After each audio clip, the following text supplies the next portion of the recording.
Hey, what's up guys? Welcome back to my blog and my off-season update. If you've been following along, well, you know what's going on. If you haven't, look back. I've been tracking all my progress leading up through this off-season, just giving you a layout of my full plan program. Currently in week 20 of off-season, so I started counting this from when I've completed my show in Dallas, Europa. And I'm 4 weeks in on my blast phase, so pushing supplementation up. And it's going really well. So for last week, I didn't make any dietary changes.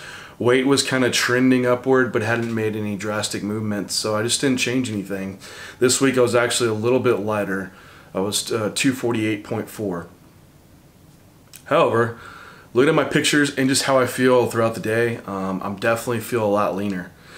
And so I think I'm starting just a recomposition, because also some measurement sites had gone up, and I always like arms and calves measurement, because man, if you're adding on side like measurements in those areas that don't store a lot of body fat, it's a pretty good indicator like you are putting some tissue on. So like my arm size had come up like 1/8 of an inch, you know, like maybe that's an insignificant measure, but my calves had come up like another 1/4 inch, which has been significant because my calves actually come up like 3/4 of an inch since I started this blast phase. But body fat is I think is a little lower this week. Look at my pics, like I look tighter, like in my abs I look tighter, my quad lines look tighter. Last week when I took pictures they were a little blurred because I trained quads the day before, but overall I think it is tighter look. I didn't take all my measurements today because I went and had a DEXA scan done, which it's probably one of the more precise tests that you can do versus like underwater weighing or using a BodPod air plasmography to get like an idea of body composition. It's all indirect measurements, and there's error in them. This one might have 1 to 2% error. And everything I've heard of with DEXA may be overestimating body fat because of you're also able to get an idea of visceral fat. So, but it is neat. It's a good tracking tool over time. Something else to use besides just pictures to try to get an objective measure and have something like quantitative that you can look at over time. And it's also neat because it kind of can segment the body.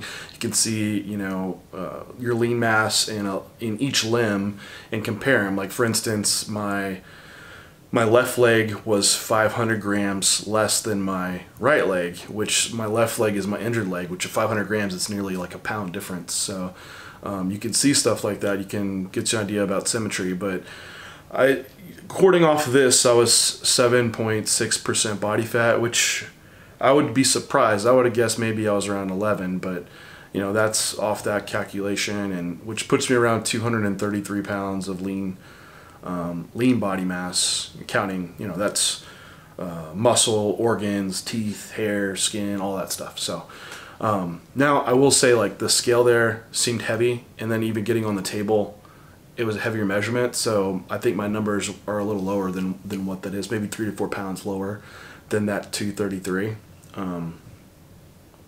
Because they had me weigh at like 252. So, and this morning I was 248. But anyway, not to get too caught up now, that's something I'm going to be tracking, and we'll look at over time. But lift wise, everything's been going up really well. Workouts feel awesome. Joints feel good. Recovery's been really great. I've been going up on all my lifts. Like my hack squat went up like 50 pounds, and I had an extra rep on. Let's see, what's I got? My Smith incline press, I did 330 for 11. Last time I did 325 for 10. So it's all going good. Like my rack chins, I'm started doing it with a 45-pound plate in my lap and hitting some extra reps on that. And I did switch out rack pulls. I'm doing these trap bar banded deadlifts, which I wanted more way to get a more back stimulus throughout my training sessions. And so my hamstring day, I'm like, all right, how can I change these deadlifts? Because I feel like my hams are coming along well, to add in more back stimulus. So I was either doing banded RDLs, a rack pull, but I think a trap bar deadlift was a great idea. For one, the loading isn't right out in front of you, so it is going to have a little less loading on the posterior chain. You could potentially bring some more quads in if you really squat straight down in it. But however, it also keeps your hips a little bit more underneath you, so it takes off some of that shear force that can be placed on the spine. So I think it's safer for one. Also, just how it's designed, you are more closer to mid shin opposed to being a little lower like a traditional deadlift would be. So you have some pretty good leverage to load with. Also, you're in a neutral hand position, and the shoulders are right beside the body. So I think you're not having that internal rotation, and it makes it safer on the shoulder joint as well. And it's a little bit wider grip, so you're out wider, which potentially could be a better path for loading the traps, opposed to have the load out in front of you and loading more of like the sternocleidomastoid or just like the upper trap fibers. And then I banded them so I can just extremely overload the top. But every time I've done them so far, my traps are just wrecked, like wreck sore, which is so hard to feel. So so I have that on my hamstring day, then I still have my 2 other back days. So it's a way for me to add a little bit of volume in. But anyway, moving forward for this next week, since I'm getting leaner, I feel rounder, like everything's really good, I'm gonna push food up. So I'm gonna increase from like, I was at 600 grams of carbs, 340 grams of protein, 70 grams of fat. So I'm just gonna add 100 grams of carbs in, and they're kind of spread out.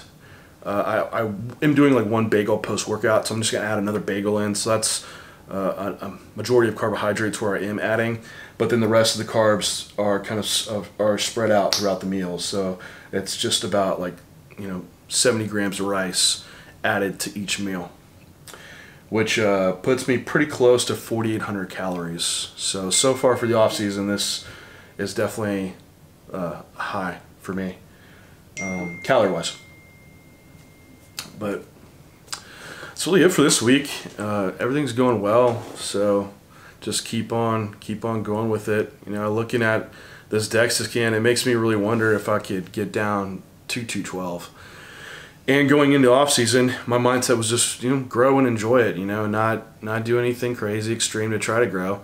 Just let it kind of naturally happen, and still take I'd say it's a more conservative approach in what I'm doing with health in mind. So if my body is comfortable sitting heavier, so be it. If I come down for a show and that's not even close to hitting 212, well, I kind of just rather come out and be my best, because you never know how many more times you be able to get on stage. And I would hate to not get on stage and know for a fact that I didn't bring like just my absolute best. And I don't know if I could ever do that in 212, having to deplete down and really make that weight class. I just don't think you can ever be at best. You be at your best when you're having to drop that much water and deplete. So we'll see. But that's it for this week, guys. I appreciate y'all watching. Any comments, leave them in the comment section below. Happy to answer those for you. And we'll see you next time.